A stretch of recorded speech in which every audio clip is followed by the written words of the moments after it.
But this story is totally inspire me and my wife also lah. Sebab you berada di tempat tinggi and then you jatuh, but you still ada hope. Betul. Saya jatuh bukan jatuh sikit tau. Saya jatuh 150,000. Remember 15,000 yang pertama saya spend untuk keluarkan modal tu. It turns out saya spend more money every season. I see. Okay, musim pertama menjadi, Alhamdulillah menjadi. Musim depan kami nak tambah plot, kami spend lagi modal.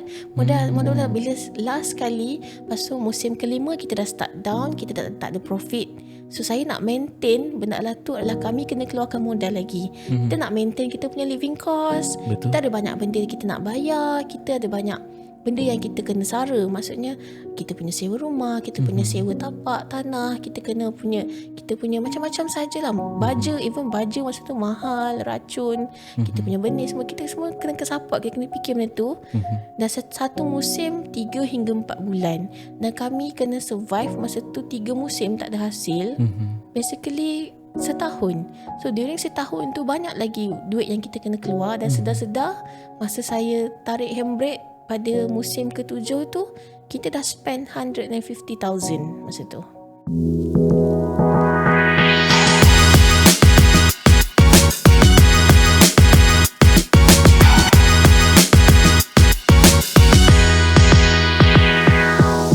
Hai, selamat datang ke podcast Para Konkret, yang mana kita berkongsikan cerita inspirasi lokal kepada para pendengar.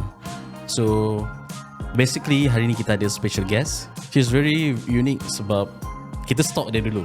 Kita tengok, wow, she had done with dengan husband dia, which is they do a lot of things, businesses daripada agro, and then diorang expand ke produk lokal, which is nanti kita akan share. Cuma today I very excited nak tahu lebih lanjut tentang dia. Today bersama kita Eva dari Cloudberry. Oh, korang boleh call si Zufa. How are you? I'm great. Biasalah kita ada ups and downs kan. Ada masa kita okay, ada masa tak okay. Tapi so far Alhamdulillah. Alright. Everything good. Good. Okay, by the way, before kita go into deep, boleh tak Eva introduce yourself? Okay. Nak introduce apa ni? Okay, saya Zufa ataupun Ifa. So sebab diorang ni adalah my friends daripada zaman study dulu. So they used to call me Ifa, but people know me as Zufa. So I'm currently 34. Wah, muda lagi. Muda lagi kita So saya adalah pemilik jenama Cloudberry lah sekarang. Dan saya menguruskan ataupun mencipta jenama Cloudberry ni sudah setahun. Pada saya masih baru lagi lah sebab setahun. Before this saya ada perniagaan lain yang saya uruskan, dan sekarang ni saya fully menguruskan ataupun memegang jenama Cloudberry ni secara sepenuhnya lah. Dan nak tahu apa lagi tu Okay, before that, apa yang, sebab I tengok you buat banyak businesses, and then actually apa yang drive you untuk buat business? Oh, drive ni kan dia macam ada satu masa yang kita akan ada turning point tau. Kita dalam hidup ni kita ada turning point. Tak kisahlah apa-apa pun kita nak buat pun mesti macam ada something yang jentik hati kita tu. Saya dah bekerja lepas belajar. Saya bekerja hampir 8 tahun dalam bidang kreatif. So saya design tekstil untuk kilang. Saya partnership dengan kilang. Wow. Dan saya tak pernah masuk office. Basically saya sebelum saya buat kerja bidang kreatif tu, saya ada bekerja sebagai fashion designer, textile designer, yang buat saya kena masuk office hari-hari. Dan satu hari tu saya decide untuk partnership dengan satu kilang ni, kilang printing, dan saya menjadi designer tekstil kat situ selama 8 tahun. Dan saya bekerja 8 tahun tu dalam rumah, terperap. So satu hari tu saya decide macam it's about time saya nak keluar daripada kepompong saya. Jadi bila 8 tahun kita duduk dalam rumah, kita dah susah nak bergaul dengan orang, kita dah susah nak bercakap dengan orang, kita tak ada confident tau. Self esteem kita makin rendah. Until one day saya rasa saya nak buat sesuatu, dan during that is PKP sebenarnya. Memang worst time. Orang kata worst time untuk start a business. Tapi saya decided itulah masa saya nak buat sesuatu. Mungkin Allah kata ada rezeki kita waktu PKP tu, dan kami decide untuk buat first business kita, iaitu peladangan lah di situ, pertanian. Itulah turning point saya, di mana saya rasa waktu orang lain kena masuk ke kepompong dalam rumah, saya pula pilih untuk keluar pada kepompong. Itu yang drive saya. Mungkin ini timing yang sesuai aku keluar rumah. Sebab apa? Tak ramai orang akan nampak aku. No, because now you are melawan arus tau. Betul. So apa yang inspire you yang nak buat, okay, first you start with Rock Melon. Betul. So apa yang inspire you untuk buka Rock Melon tu? Okay, saya jenis orang yang berjiwa kampung. Walaupun saya duduk kat bandar, saya memang sukakan pertanian. Tapi saya, to be honest, saya tanam toge pun mati, tak hidup. So saya tak tahu kenapa saya pilih pertanian. Mungkin sebab dorongan suami juga, dia pun minat bidang pertanian. Dan kita ni dah duduk lama tahu dekat bandar. So saya masih ada perlukan di mana saya nak healing, di mana saya nak lari pada dunia bandar. Dan saya ada mindset di mana aku tua nanti, aku pencen nanti, aku usara, aku nak lari pada kehidupan bandar. Tapi saya fikir, why not sekarang? Kenapa tak buat sekarang? Kenapa nak tunggu bersara? Tapi kita kat bandar kan, mana nak buat pertanian, mana kita nak tanam pokoknya. Paling kurang pun kita tanam pokok bunga dalam pasu je kat rumah kan. Tapi saya fikir saya nak beat the odds. Saya nak macam cakap, kalau aku duduk bandar pun aku boleh bertani, kenapa tak? Aku tak nak jadikan benda tu alasan.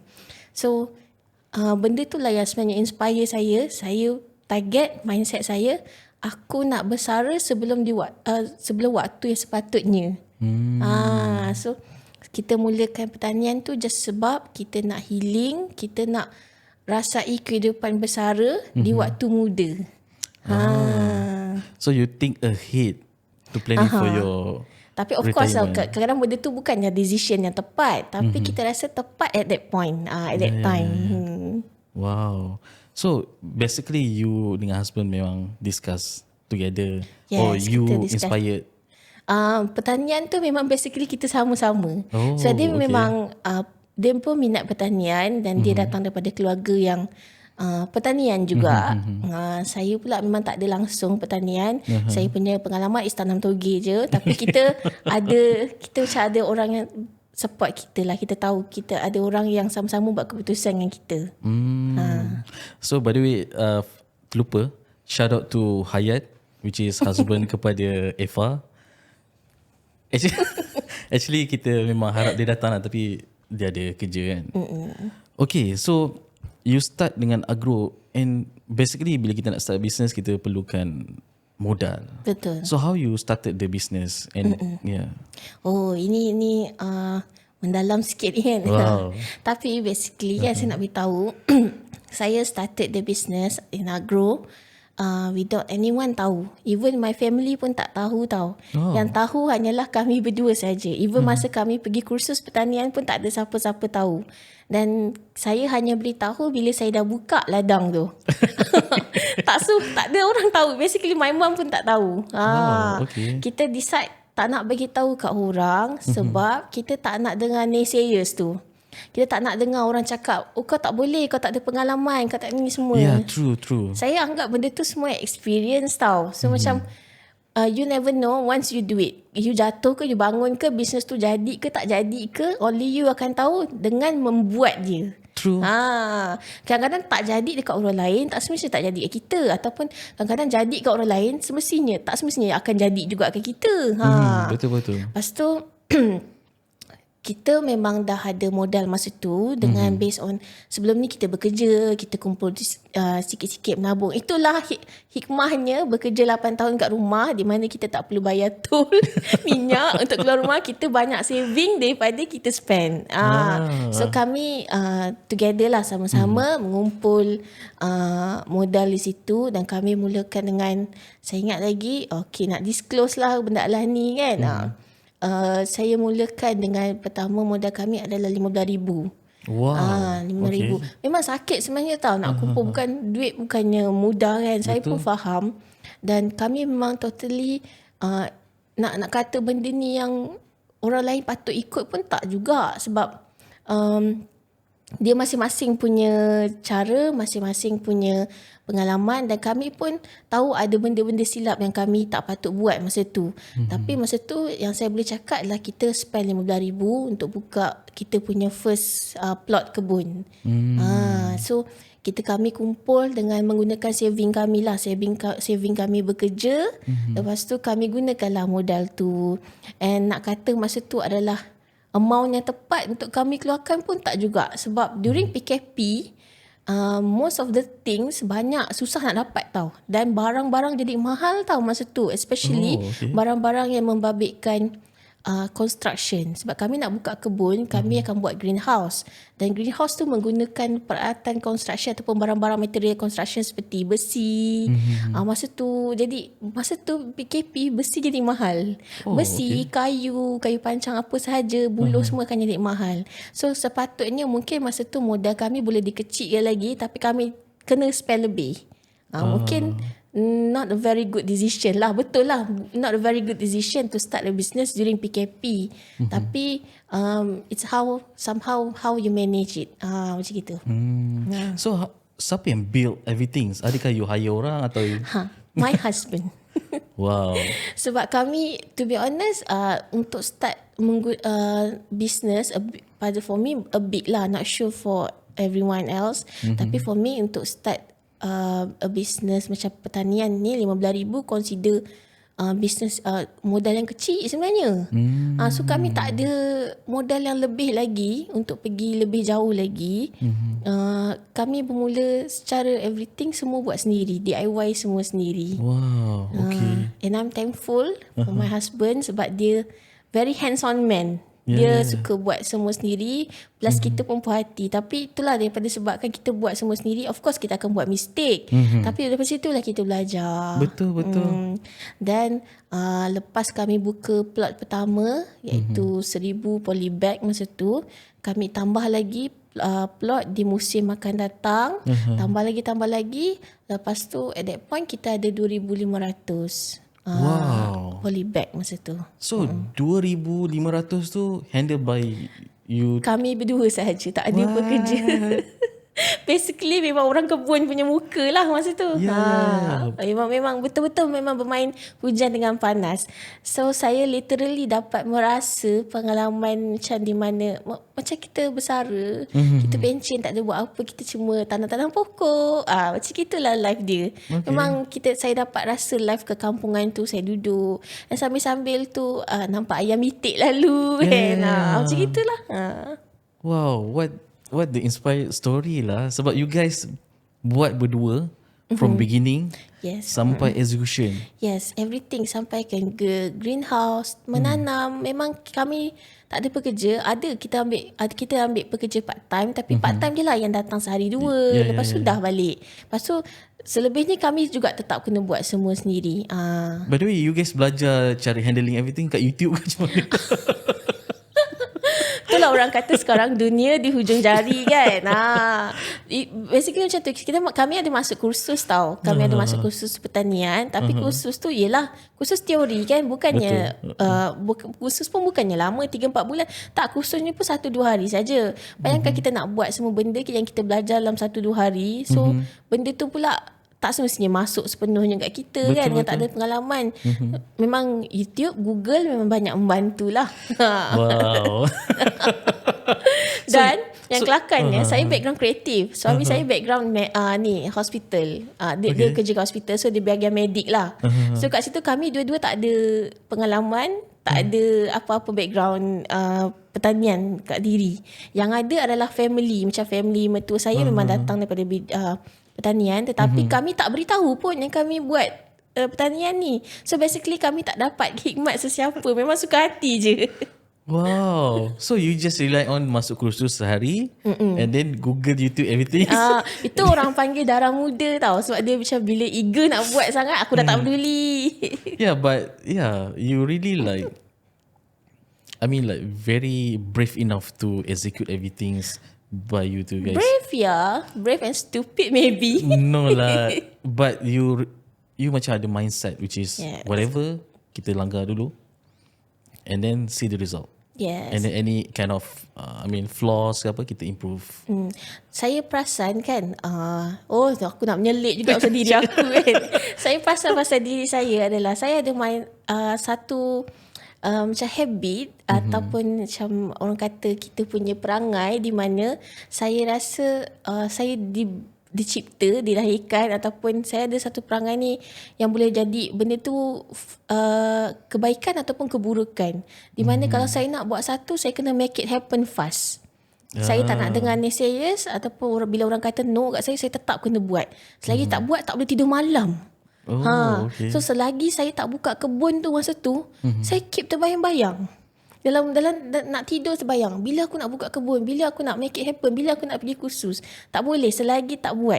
Dia pedulilah benda tu jadi ke tidak, hasil dia, mendatangkan hasil ke tidak, saya tetap kena buat. So itu yang bahayanya orang macam ni. Kalau dia nak buat sesuatu yang buruk pun, dia tetap kena buat. Kalau tak buat, tak boleh. I think when you talk about this, actually is reflect myself jugalah. Oh ya. Yeah. Oh, kita bercakap dengan dua orang bahaya sekarang. So my wife really like, alhamdulillah, Allah hadirkan, and I see same to you. Kita dihadirkan orang yang very supportive. Alhamdulillah. So actually it's like, someone yang drive and then ada someone yang support. It's very perfect match lah. Okay, so you start dengan the farm and then how do your business before this? Kerja you sebenarnya. Okay. During that time, saya masih meneruskan kerja yang bidang kreatif tu sebagai designer. Okay. So, saya cuma slow down dia punya capacity kerja. Tapi saya tetap teruskan. Kat situ saya cuba balance lah, di mana siang, pagi-pagi, lepas subuh je kami akan ke kebun. Menguruskan pokok-pokok, kadang-kadang sampai petang, kadang-kadang sampai malam. Bila balik, saya still kena teruskan kerja-kerja design saya. Penat, memang penat. Macam bayangkan kita dah spend tenaga kita dah drain, kita dah penat. Balik kita kena spend pula kita punya brain, otak. Nak fikir, nak cari idea. At some point, tipulah kalau cakap yang kita still boleh balance. Mesti itulah dia punya kejatuhan dia, di mana dah tak boleh balance. Kita nak guna physical, lepas tu balik kita nak guna mental pula. Memang sangat penat kat situ. Tapi somehow I manage it. Dan kita decide untuk satu point tu kita nak slow down. Which one? Slow down the creative department tu. Okay, dah slow down creative department tu, kita bolehlah fokuskan sikit dekat bahagian pertanian tu. But then ini percaturan Allah lah. That's why saya cakap benda ni tak semestinya baik, semestinya keputusan yang tepat untuk kami kan. Dengan kami tak ada pengalaman, kami hanya during that time kami buat pertanian tu, kami hanya bergantung sepenuhnya pada Google, YouTube. Dan during that time juga kami bina circle yang baru. Sebelum ni circle saya adalah circle orang kreatif. Kawan-kawan saya adalah designer, fotografer, videografer, orang-orang kreatif lah senang cerita. Tapi circle saya totally berubah sewaktu saya buat pertanian ni, di mana circle saya adalah petani, tukang jual baja, orang-orang construction kan. Di situ kita bina kawan dan kita bertukar ilmu lah kat situ kan. Dan masa tu juga saya belajar macam sebenarnya betul lah bila orang kata ilmu terbaik adalah ilmu yang kita sendiri jalani benda tu. Ilmu by buku ni kita hanya terima, mungkin masuk, mungkin tak. Tapi bila kita buat sendiri pakai tangan kita, itulah ilmu yang akan melekat sampai bila-bila. Tapi dia punya macam, dia punya cons tu kan, keburukan dia adalah di mana kita kena hadap lah kalau benda tak jadi. Betul. Lepas tu tahun 2000, tahun lepas lah sebenarnya, 2022. Masa tu kan hujan lebat. Ingat tak hujung tahun tu hujan lebat? Banjir. Banjir. Okey, satu kelemahan rock melon ni adalah dia kalah dengan air. Dia sangat susah kalau masa tu tengah hujan lebat, musim hujan, musim banjir. Sebab kelemahan dia adalah air. Dia tak boleh over water. Dia panas tak apa. Dia lagi suka panas. Tapi kalau dia hujan, dia perlukan air yang banyak. Tetapi air yang banyak juga boleh merosakkan pokok tu sendiri. Dan kami menerima ujian yang besar lah tahun lepas, di mana musim ke-6 kami dah start tak mengeluarkan hasil disebabkan hujan. So bila pokok tu menerima air yang banyak, dia menjadi kulat. So out of 2,500 pokok, kami hanya berjaya keluarkan around 300 saja buah. Sangat-sangat sikit lah, consider sikit, sebab kita target at least by every season rock melon in between 3 to 4 months saja. In between patutnya kalau 3 hingga 4 bulan tu kami target at least 70%. Meaning kalau 70% kat situ mesti atas 1,500 lah kita punya buah akan keluar. Tapi masa tu 300 saja. And how do we survive? Sebabnya kita masa tu musim kelima tak silap saya. Masa tu saya rasa macam okey, tak apa, kita boleh bertahan lagi. Itu masalahnya mindset saya ni, saya degil. Di mana saya rasa saya keep boleh fix benda tu. Kadang-kadang nak kata benda ni, orang kata degil ni bagus tau untuk bisnes. Tapi ada masa terlalu degil pun tak boleh. Sebabnya saya keep rasa aku boleh lagi. So kita maintain lagi, buat lagi season ke-6. Season ke-6 pun sama. Season ke-6 pun sama, di mana buah masa tu langsung tak keluar apa. Sebelum ni 300 biji kan, 300 polybag, 300 pokok yang berjaya dikeluarkan. Musim ke-6 kita tak ada, kita dapat zero. Paling kurang sebiji je lah untuk yang kita makan sendiri saja kat rumah. Lepas tu rasa macam aku boleh lagi. Dia tetap nak teruskan ni kan, dia punya degil. Okay, masuk musim ke-7. Musim ke-7 saya rasa aku yakin, aku tengok cuaca okey, aku yakin, aku tahu musim ni kalau aku ada 2,500 polybag, 3,000 aku nak keluarkan buah kan. Saya rasa macam saya boleh buat, saya make it happen. Tapi percaturan Allah tu lagi hebat. Musim ke-7 kami hanya keluarkan 100 biji saja buah, pun sebab yang sama. Sebab dari situ saya rasa macam ini bukan sebab air ni. Aku rasa macam musim ni musim panas, still tak keluar. Situlah kami sedar sebenarnya mistake kami adalah mungkin sebab cuaca. Saya ada rasa macam musim ke-5 saya tak reda. Mungkin saya menyalahkan cuaca. Which is I'm not supposed to. Saya tak boleh letakkan kesalahan tu dekat Allah, sebab Allah yang cipta cuaca. Saya tak boleh letak kesalahan tu dekat orang lain. Musim ke-6 saya boleh kata masalah bukan cuaca, tapi masalah serangga. So saya kat situ saya menyalahkan benda lain. Until lah musim ke-7 saya dah reda. Saya rasa ini bukan masalah cuaca, ini bukan serangga, ini adalah aku yang punca, aku yang tanam pokok ni. Kenapa aku nak salahkan benda lain? So musim ke-7 tu baru saya tersedar. Saya rasa sebab itulah kot Allah buat saya 3 musim tak ada hasil. Sebab Allah nak jentik saya. Musim pertama kau tak sedar lagi, musim kedua kau tak sedar lagi, dah 3 musim aku bagi kau baru kau sedar yang sebenarnya kau buat silap. So musim ke-7 tu saya dah buat silap, tak ada keluar buah. Suami saya pun samalah. Maksud saya, bila saya sebut saya di sini adalah saya merefer saya dan suami lah. Kami buat silap dan kami rasa macam it's about to slow down, tapi kami masih meneruskan. Kami meneruskan musim ke-8, tapi saya dah tarik diri. Saya dah macam saya kena do something. Dan saya rasa tak apa, suami saya teruskan dulu. Kita teruskan macam biasa, tapi saya kena do something. Saya tak boleh duduk meneruskan macam ni. Kalau tak ada beza saya dengan 3 musim saya. Disebabkan masa itulah saya rasa down sangat-sangat. Saya down sebab apa? Kita dah 3 musim tau, tak ada pulangan, tak ada profit, tak ada keuntungan, tak ada hasil, dan kita dah penat. Sebabnya kita spend daripada pagi sampai malam. Orang lain kata Takkanlah berkebun sampai malam kan. Sebenarnya bila kita menguruskan beribu-ribu polybag, memang akan sampai malam. Sebabnya waktu contohnya waktu kita memberi meracun, serangga apa semua. Kita kena waktu kan, waktu petang. Waktu petang dengan waktu senja tu adalah waktu terbaik untuk melakukan pest control. Dan bila malam baru kita nak kemas-kemas store kita. Memang sampai malam. Dan benda tu sebenarnya sikit demi sikit makan tahu diri kita. Bila kita buat sesuatu sepenuh hati tapi tak ada hasil. Dan kita down. So suami saya masih tak down masa tu. Oi, saya boleh kata saya degil, saya boleh kata dia punya degil macam ni.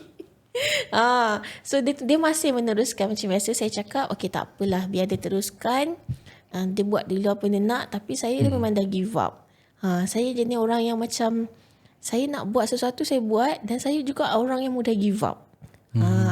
So saya tak tarik diri lah. Saya masih menguruskan. Tetapi saya rasa saya kena buat something else untuk hilangkan saya punya give up tu. So saya duduk kat rumah, saya termenung. Okay. Itu nanti kejap lagi kita cerita apa yang akan jadi lepas tu lah. Tapi saya rasa macam kalau orang tanya saya menyesal ke tak buat pertanian ni, saya tak menyesal. Sebab kalau saya buat sesuatu tu, walaupun outcome dia teruk macam mana pun, saya tak akan menyesal. Sebab at least kita learn something kan. True, betul. Banyak pula aku cakap ni. Tak, betul. But saya nampak tau ada satu pattern yang, sebab saya jumpa ada few entrepreneur lah, kita panggil entrepreneur atau business person lah. The key person adalah selalu dia degil. And what dia degil, dia persistent apa yang dia nak buat. Betul. And then that's the make them different from other people lah. Yeah, I think it's like okay, I nampak ada pattern tu tau. Betul. And then yeah, but right now so the farm still going or the farm kita hold on. Kita pause dulu sekejap. Kita tak kata kita stop sebab kita tahu yang kita akan buat lagi. Yeah. Saya tak hilangkan saya punya goal, saya punya target, saya punya mindset yang aku still nak bersara dengan kehidupan kampung tu. So kami tak let go sepenuhnya, kami hanya pause. Saya anggap ini adalah waktu untuk saya gain semangat balik, nak main dengan tanah balik. Macam itulah. But this story is totally inspire me and my wife also lah. Sebab you berada di tempat tinggi and then you jatuh, but you still ada hope. Betul. Saya jatuh bukan jatuh sikit tau. Saya jatuh 150,000. Remember 15,000 yang pertama saya spend untuk keluarkan modal tu. It turns out saya spend more money every season. I see. Okay, musim pertama menjadi, Alhamdulillah menjadi. Musim depan kami nak tambah plot, kami spend lagi modal. Modal bila last kali, lepas tu musim kelima kita dah start down, kita dah tak ada profit. So saya nak maintain benda lah tu adalah kami kena keluarkan modal lagi. Kita nak maintain kita punya living cost. Betul. Kita ada banyak benda kita nak bayar, kita ada banyak benda yang kita kena sara. Maksudnya kita punya sewa rumah, kita punya sewa tapak tanah, kita punya macam-macam sajalah. Even baja masa tu mahal, racun, kita punya benih semua, kita semua kena kesapak, kita kena fikir benda tu. Dan satu musim 3 hingga 4 bulan, dan kami kena survive masa tu 3 musim tak ada hasil. Basically setahun.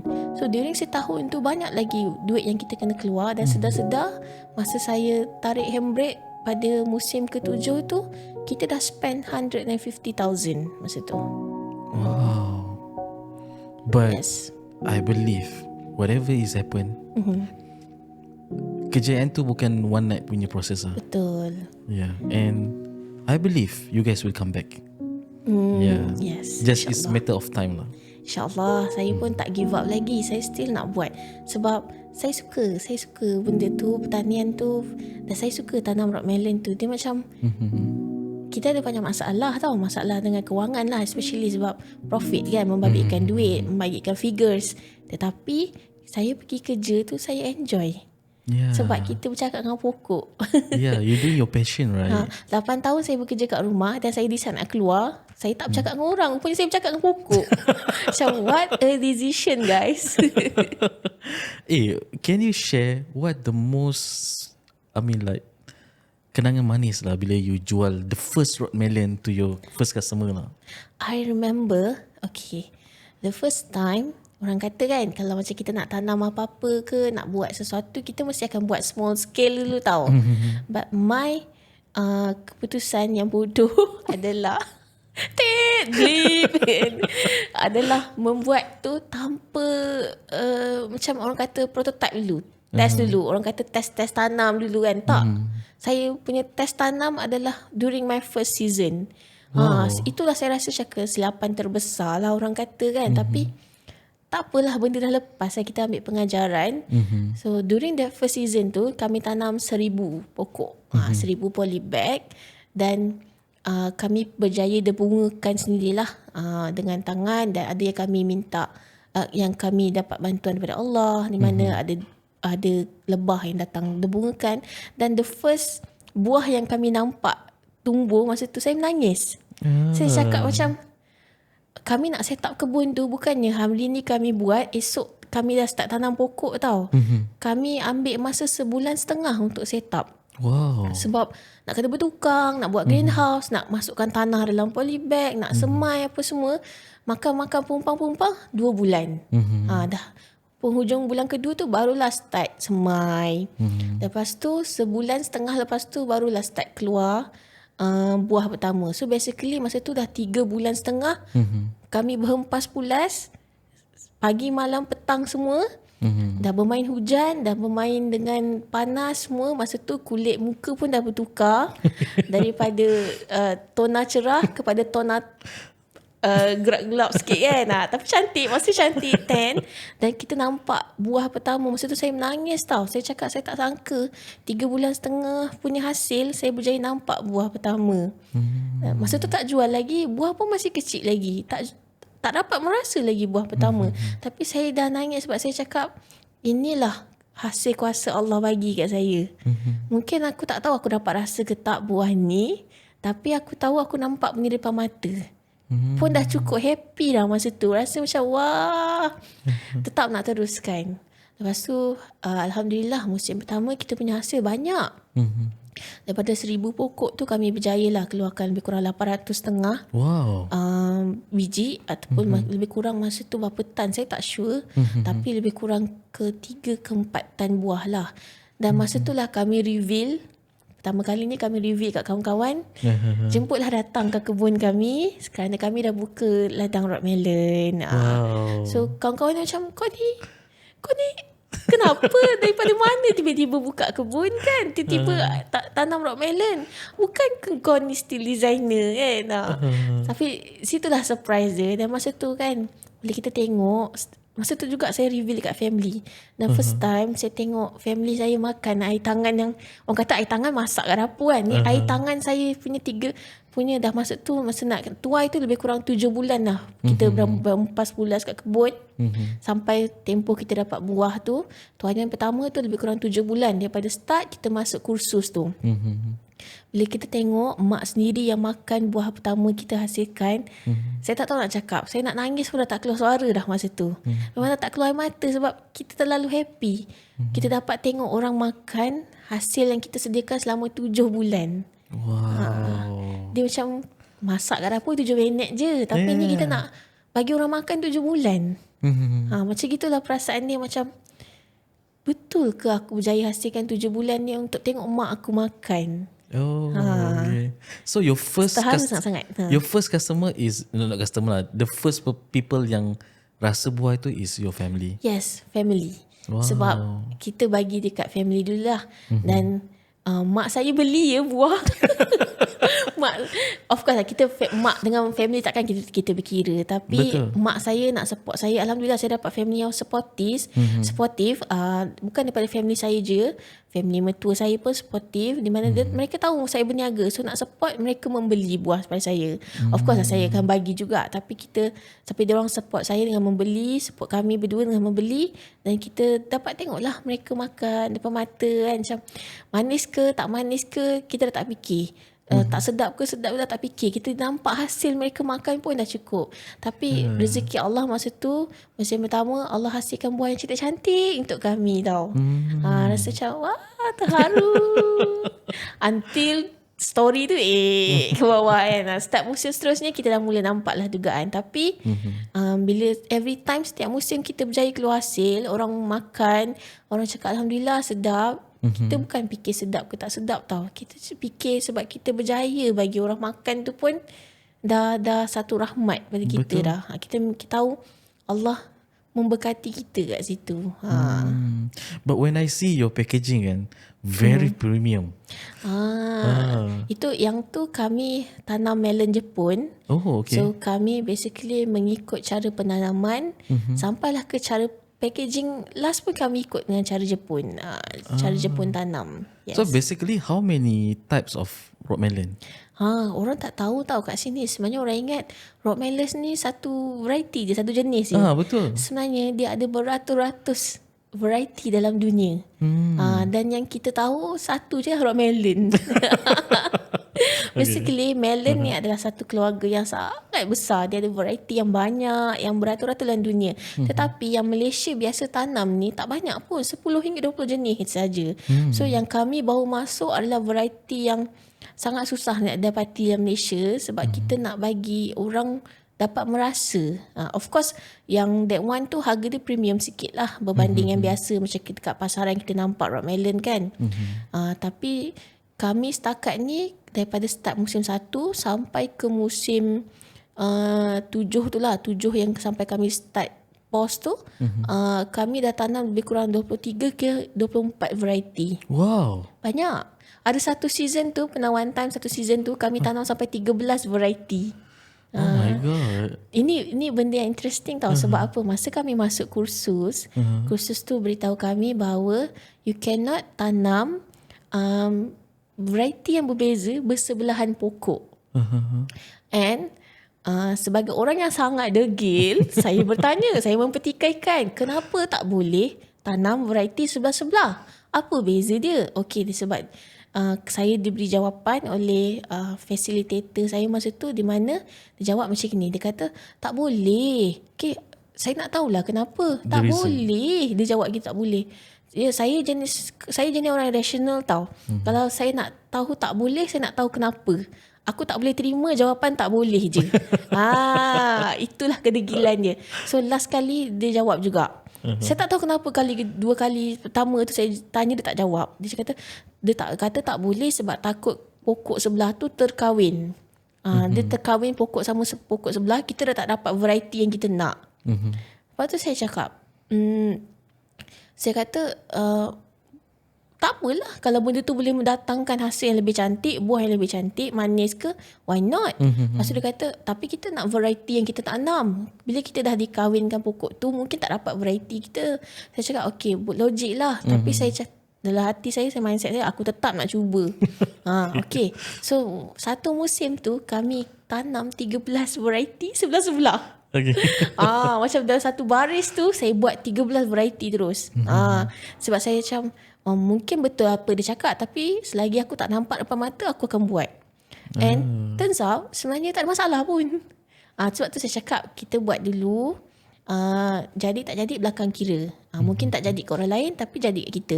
Mungkin jadi kat orang lain, tak jadi kat kita. So saya buat, sebenarnya tak ada masalah pun.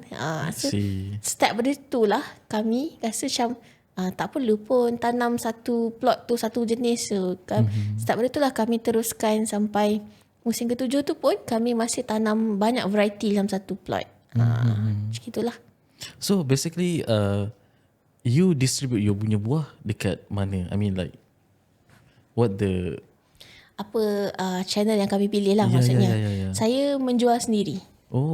Saya tak memilih untuk menjual kepada pemborong sebabnya kami rasa untuk pecah pertanian Rockmelon ni 2,500 pokok sebenarnya tak banyak, sikit. So kalau macam orang hantar kat pemborong selalunya dia akan main dalam kuantiti yang lebih besar. Manakala kami fikir kami ni tak banyak, ada 3 plot saja. 3 plot tu pun baru 2,500 pokok. Kami jual sendiri daripada awal sampai habis. Kami memang jual sendiri. So you jual dekat macam kat pasar ke atau macam mana? Saya tak pandai buat marketing. To be honest, saya tak pandai buat marketing. Marketing and sales is not my forte. So tapi saya learn lah, saya belajar. Saya tahu tak apalah, daripada sini kot aku belajar. Kita nak jimat kos, kita tak mampu nak hire marketer, kita tak mampu nak hire orang salesman ke, budak yang tolong jualkan ke kan. So lepas itu saya belajar. Saya mulakan dengan family dulu, kawan-kawan, lepas tu saya spread out the news lah. Everything semua on Facebook. Wow. Facebook dan WhatsApp. Saya tebalkan muka. Saya tulis kat dalam Facebook, "Hai, saya ada jual buah. Tolonglah beli." Dan saya masuk the group-group setempat saya. Asyiknya macam kebun saya terletak di Hulu Langat. So saya masuk dalam group Hulu Langat punya Facebook. Dan Hulu Langat punya community. Walaupun saya sebenarnya tak duduk Hulu Langat, saya duduk di Ampang. Tapi dengan confidentnya aku masuk juga dalam grup Hulu Langat tu. "Hai, saya adalah warga Hulu Langat. Saya ada kebun kat sini." Lepas tu orang macam, budak ni yang tanam buah kat Hulu Langat. Oh, dia duduk sana. Jadi saya duduk sana. Gini padahal tak pun sebenarnya kan. Demi nak masuk community tu kan. Nak menjual punya pasal kan. So itulah cara dia. Dan saya tak sedar saya dah buat kawan. Lepas itu kita buat kawan kan. Diorang pun cakap, "Oh, ni jiran saya tanam ni." "Ya, jiran cik." Padahal rumah aku kat Ampang kan.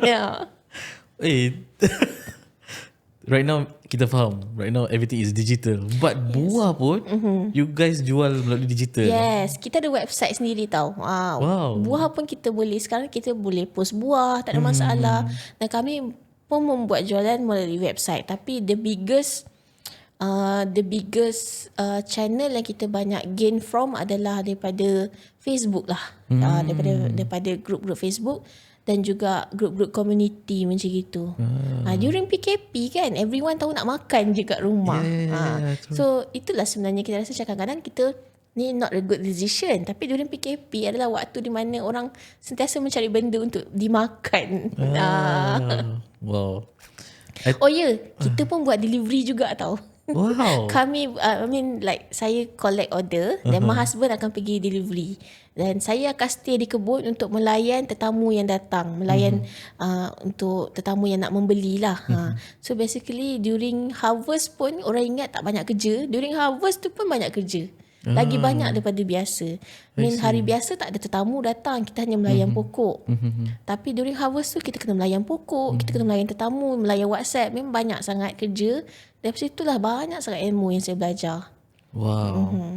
What a story. Actually you guys really crazy lah. Sebab from beginning until now you guys run mostly berdua. Betul. Sampai menjual tu I macam first I thought like you pergi pasar malam, beli. Nak tahu tak, kita hampir tau nak buat macam tu. Wow. Kita hampir, saya ada mindset di mana kalau saya selalu fikir negatif juga tau. Kalau macam mana kalau buah ni tak terjual macam mana? Tak apa, aku cari table aku jual kat pasar malam. Lepas tu saya sampai fikir, pergi pasar malam pun ada lesen tak Macam alamak macam mana Tapi saya terfikir tak apa, itu last option lah. Saya cuba je jual. Tapi Alhamdulillah tak sempat nak buka table kat pasar malam, buah dah jual. Tapi saya tak malu. Kalau Allah kata kau kena jual kat pasar malam, tak apalah, jual je lah. Janji buah jalan. Pedulilah kan orang nampak kita ke tak nampak kita. Tapi we should be proud lah sebenarnya. Sebab apa? Yeah, true. Itu buah yang kita tanam. Kenapa kita takut kita malu nak jual kat pasar malam? In fact sebenarnya saya cari kuih tiaw goreng pun kat pasar malam. Nak malu apa kan? By the way, yelah, some people kat Malaysia ni, diorang punya stigma pergi pertanian macam tak ada masa depan. Yes, and then orang kata kerja kotor. Yeah, true. Sebabnya kita bermain dengan tanah. Kita tak, of course kita tak fancy. Kita tak pakai cantik-cantik macam orang pergi office. Kita pakai topi kebun, boot puas cukang, kan. Kita main dengan hujan. Muka kita kotor sebab main dengan tanah. Tapi kita tak fancy di luar, tapi kita rasa fancy kat hati sebab kita macam tenang je pergi kerja. Kita stres ke, kita ada masalah apa, kita bercakap dengan pokok. Sebab itulah macam orang kata, sekarang kan nak healing, kena on weekend pergi camping. Saya hari-hari saya healing kat kebun. Apa lagi yang kau nak? Okay, I think you guys mungkin nak tahu lebih lanjut untuk cerita seterusnya, tapi kita akan berehat sementara. Dan before kita rehat, kita nak beritahu kepada you guys out there yang mana yang ingin berkongsikan cerita-cerita menarik atau pengalaman ataupun cerita-cerita inspirasi, boleh terus DM or PM kita orang dan insyaAllah kita akan bersama. So stay tune, kita akan berehat. See you to the next episode. Take care.